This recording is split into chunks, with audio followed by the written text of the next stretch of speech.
ఉన్న బంగారాన్ని విడిపించి ఆ రోజు ఆన్లైన్ రేటుకే మేము కొంటాం. Sharma gold company. నమస్తే, వెల్కమ్ టు మనం టీవీ. నేను మీ ప్రియాంక కోనిరెడ్డి. అయితే చాలామంది ఈ రోజుల్లో చూసుకుంటే ఆత్మవిశ్వాసాన్ని కోల్పోతున్నారు. వారు అనుకున్నది సాధించలేకపోయాము అన్న బాధతో కావచ్చు, లేదా ఇతర కారణాలతో కావచ్చు, వారి యొక్క లైఫ్ని ఎండ్ చేసుకునే సిచ్యువేషన్కి వాళ్ళు వెళ్ళిపోతున్నారు.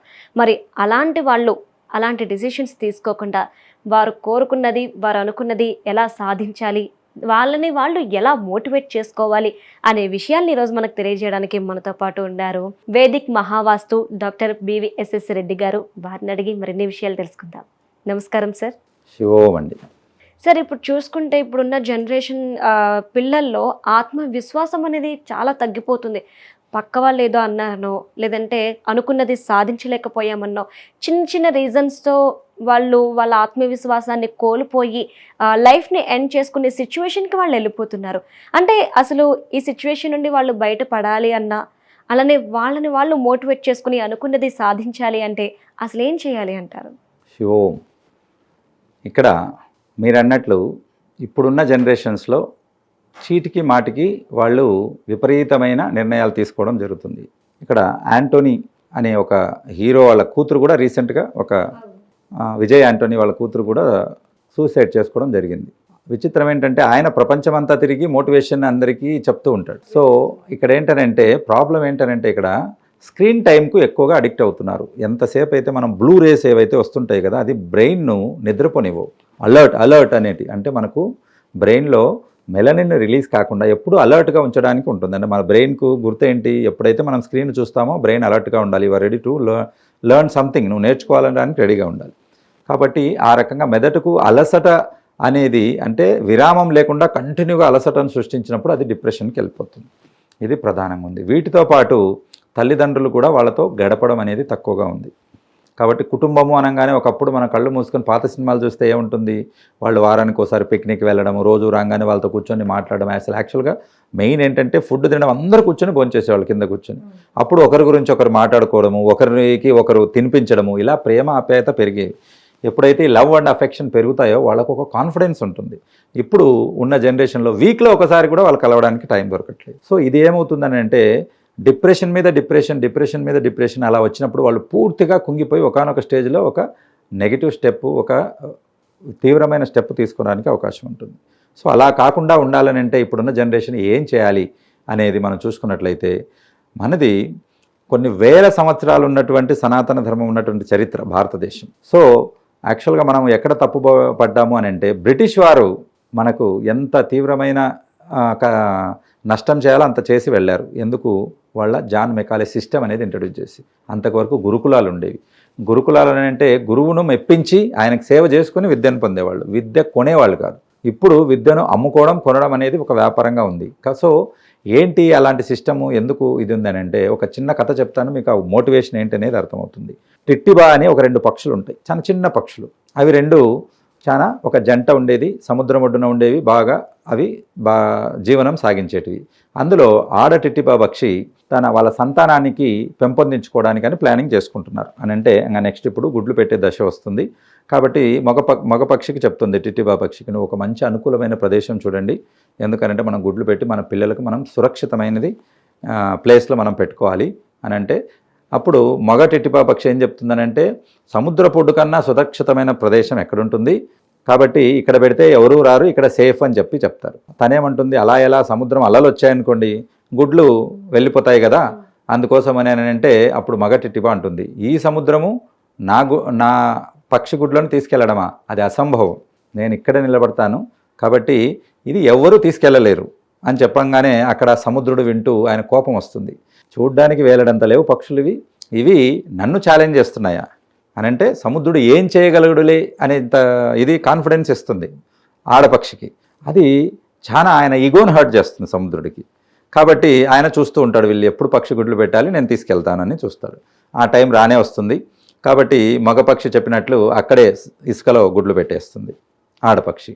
అది పెట్టడం ఆలస్యం లేదు, వాళ్ళు గూడు కట్టడానికని బయటికి వెళ్ళి వస్తువులు తీసుకొచ్చే లోపల సముద్రుడు వచ్చేసి ఉన్నటువంటి గుడ్లను సముద్రంలోకి తీసుకెళ్తాడు. రాగానే ఆడపక్షి మొదలు పెడుతుంది. నేను నీకు ముందే చెప్పానా, ఈ సముద్రుడు గుడ్లు సేఫ్ కాదు ఇక్కడ పెట్టడం అంటే, నువ్వు వినలేదు, ఇప్పుడు చూడు గుడ్లు వెళ్ళిపోయాయి, కాబట్టి నువ్వు చెప్తే వినలేదు, నువ్వు చాలా మూర్ఖంగా ప్రవర్తించావు అని చెప్తాడు. అప్పుడు కూడా మగపక్షి ఏమంటుందనంటే, ఇప్పటికైనా ఏమి ఇబ్బంది లేదు, మన గుడ్లు సముద్రుడు ఎలా వాపసు ఎందుకు రిటర్న్ తెచ్చి ఇవ్వడో నేను చూస్తాను, కంపల్సరిగా నేను నీ గుడ్లు నీకు వాపసు తెచ్చిస్తానని ఆయన శపథం చేస్తాడు.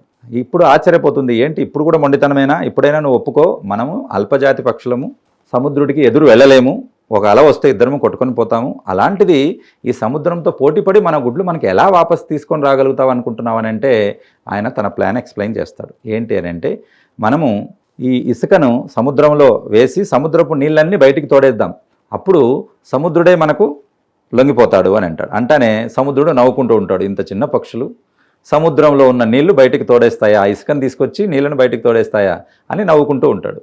ఇప్పుడు అవి ఏం చేస్తాయి, ఫస్ట్ పైకి ఎగురుతాయి, సముద్రంలోకి వెళ్ళి వాళ్ళ రెక్కలు తడుపుకుంటాయి, ఆ నీటిని తీసుకొచ్చి బయట వదిలేసి ఇక్కడున్న ఇసుకని తీసుకెళ్ళి అక్కడ వస్తుంటాయి. అలా వేస్తూ ఉంటే నవ్వుకుంటూ ఉంటాడు. వెంటనే అక్కడికి ఇంకొక 2 పక్షులు వస్తాయి.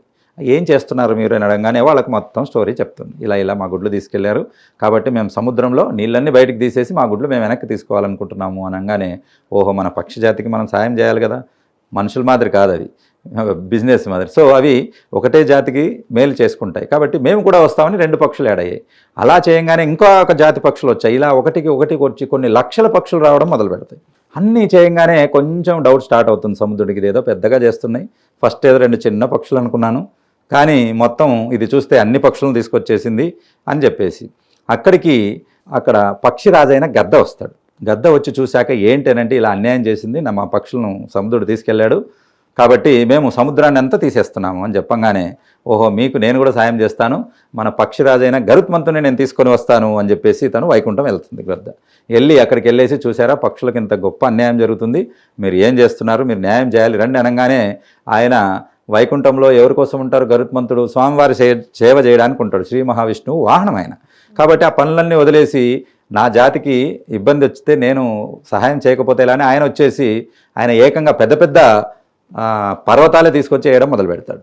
ఇంకా అప్పటికి అర్థమైపోతుంది సముద్రుడికి ఏదో పెద్దగా జరగబోతుంది, నేను చాలా తప్పు చేశాను, ఈ చిన్న పిట్టలు అని అనుకున్నాను కానీ అని. ఇంత లోపల ఎమర్జెన్సీ ఒక పని పడుతుంది ఎవరికి, శ్రీ మహావిష్ణువు గారికి. అయితే వెంటనే పిలవండి, మనం ప్రయాణం బయలుదేరాలంటే ఇంకెక్కడ లేడండి, గరుత్మంతుడు ఒక పని మీద వెళ్ళారని అంటే, ఏంటి పని అని చెప్పేసి అక్కడికి విజయుడు అని ఉంటాడు, ఆయన పంపిస్తాడు. విజయుడు అక్కడికి వెళ్ళేసరికి, స్వామివారికి క్షమాపణ చెప్పండి, నా పక్షి జాతికి చాలా ఎమర్జెన్సీలో ఉంది, వీళ్ళకి నేను సాయం చేశాక నేను అక్కడికి వస్తానని చెప్పండి అనగానే కోపం వస్తుంది విష్ణువుకి. అసలు ఏం జరుగుతుందని ఆయనే వస్తారు ఏకంగా అక్కడికి.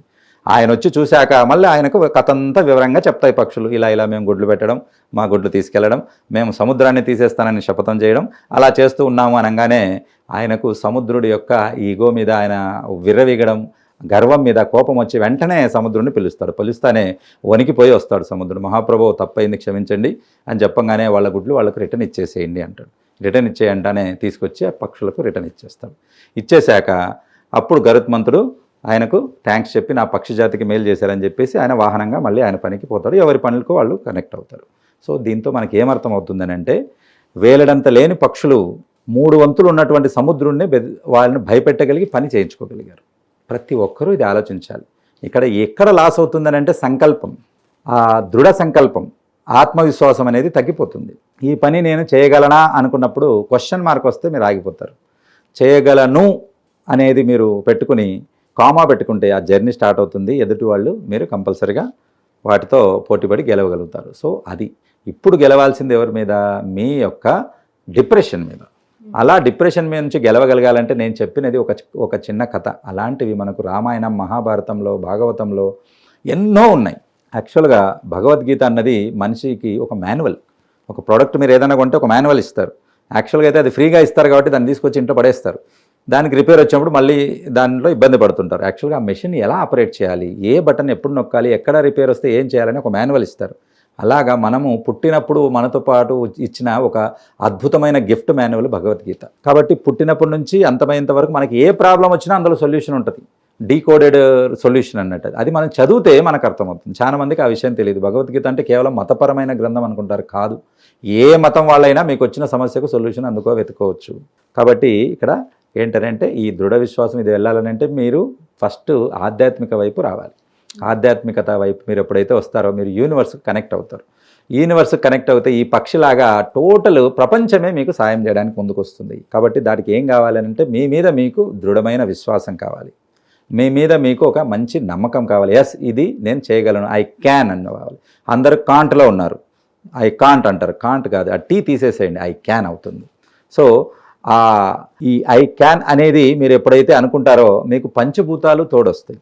కాబట్టి టోటల్గా యావత్ మన చుట్టూతో ఉన్న వాతావరణంలో ఉన్న అన్ని రకాల జీవజాతులు కూడా మీకు అక్కడ సహకరించడం మొదలు పెడతాయి.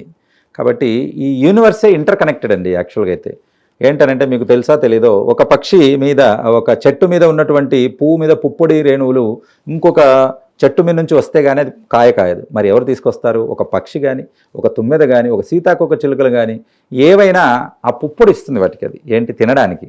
అవి ఏం చేస్తాయి? వాటికి ప్రతిఫలంగా ఇంకో చెట్టు మీద పుప్పొడి తినడానికి వెళ్ళినప్పుడు వీటి గుడ్లు అక్కడికి, అక్కడి గుడ్లు ఇక్కడికి ట్రాన్స్ఫర్ చేస్తాయి. సో ప్రకృతి అనేదే ఇలా పరస్పరం సహకరించుకుంటూ ముందుకెళ్తుంది. ఒక మనిషే ప్రకృతిని నాశనం చేసుకుంటూ ముందుకెళ్తున్నాడు. కాబట్టి మనిషికి ఎక్కడ లేని రోగాలు వస్తున్నాయి. జంతువులకు, పక్షులకు రోగాలు చాలా తక్కువ. వాటి జీవితంలో అవి ఏం చేయాలో అవి డెఫినెట్గా ఉంటాయి. వాటికి బ్యాంక్స్ ఉండవు. రేపటి గురించి ఏం లేదు, రేపటి గురించి రేపు ఆలోచించుకుంటాయి. మనిషే 100 సంవత్సరాల ముందుకు సంపాదించి పెట్టుకోవడానికి అని ఎంపర్లు పడి రోగాలు తెచ్చుకొని ఇబ్బంది పడుతూ ఉంటారు. సో ఇప్పుడు ఉన్నటువంటి జనరేషన్కు మీరు సంపాదించి పెట్టవలసింది డబ్బు, ఆస్తులు కాదు, మీ టైం ఇవ్వాలి. మీరు వాళ్ళతో బయటికి వెళ్ళాలి. అసలు వాళ్ళు చాలా మందికి తల్లిదండ్రులకు ఏ క్లాస్లో చదువుతున్నారో తెలియదు, వాళ్ళ క్లాస్ టీచర్ పేరు తెలియదు, వాళ్ళ ఫ్రెండ్స్ 4 పేర్లు చెప్పమనండి తెలియదు, ఒక్కొక్కసారి స్కూల్ పేరు కూడా తెలియదు. కాబట్టి ఇలా కాకుండా మీరు వాళ్ళు వస్తానే రోజు సాయంత్రం 1 గంట కూర్చోండి. మీకు లక్షలు కట్టినా కూడా రాని ఆనందం వాళ్ళ మాటల్లో వస్తుంది. వాళ్ళతో కూర్చోండి, మీరు ఏం చేశారు, చిన్నవే సిల్లీవే ఉంటాయి. కానీ అవి వినడంతో వాడికి కాన్ఫిడెన్స్ వస్తుంది. Yes my dad is behind me, my mom is behind me, నా ఫ్యామిలీ అంతా నాతో సపోర్ట్ ఉందని చెప్పేసి ఎవరితైనా ఆయన గొడవ పడడానికి, తర్వాత ఆయన గెలుచుకోవడానికి రెడీగా ఉంటాడు. లేకపోతే అందరిని చూడంగానే ఒక భయం అనేది వచ్చేస్తుంది. ఆ భయం అనేది పోవాలనంటే ఫ్యామిలీ సపోర్ట్ ఉండాలి. వాళ్ళకు మన పద్ధతులు, ఆధ్యాత్మికత అనేది నేర్పించాలి, దైవం అనేది, తర్వాత కర్మ సిద్ధాంతం అనేది చేర్పించాలి. ఇవన్నీ నేర్పిస్తే జీవితంలో చాలా మంచి ఎత్తుకు ఎదగలుగుతారు. 10 మందికి పని ఇచ్చేంత పొజిషన్లో వాళ్ళు ఉంటారు. వాళ్ళు వెళ్ళి ఇంకొకరి దగ్గర పని చేసుకునే పొజిషన్లో ఉండరు. కాబట్టి ఒక ఎంటర్‌ప్రెన్యూర్‌గా మీరు రెడీ చేసుకోవచ్చు. శివ ఖచ్చితంగా సార్, ఈరోజు మీరు చెప్పిన మాటలు వింటే ప్రతి తల్లిదండ్రుల్లో కూడాను మార్పు అనేది వస్తుంది. ఎవరైతే ఈ లైఫ్ని ఎండ్ చేసుకోవాలి, ఇంతే మా లైఫ్, ఇంతటితో ఆగిపోవాలి అనుకునే ప్రతి ఒక్కరికి కూడాను ఈ మాటలు ఏవైతే ఉన్నాయో అవి ఒక స్ఫూర్తిని కలిగిస్తాయి. అట్లనే వాళ్ళలో ఆత్మవిశ్వాసాన్ని కూడా పెంచుతాయి. Thank you so much sir, ఇంత మంచి మాటలు మాకు చెప్పినందుకు. సుమన్ టీవీలో మీ పర్సనల్ అండ్ బిజినెస్ ప్రమోషన్స్ కోసం కింది నెంబర్కి కాంటాక్ట్ చేయండి.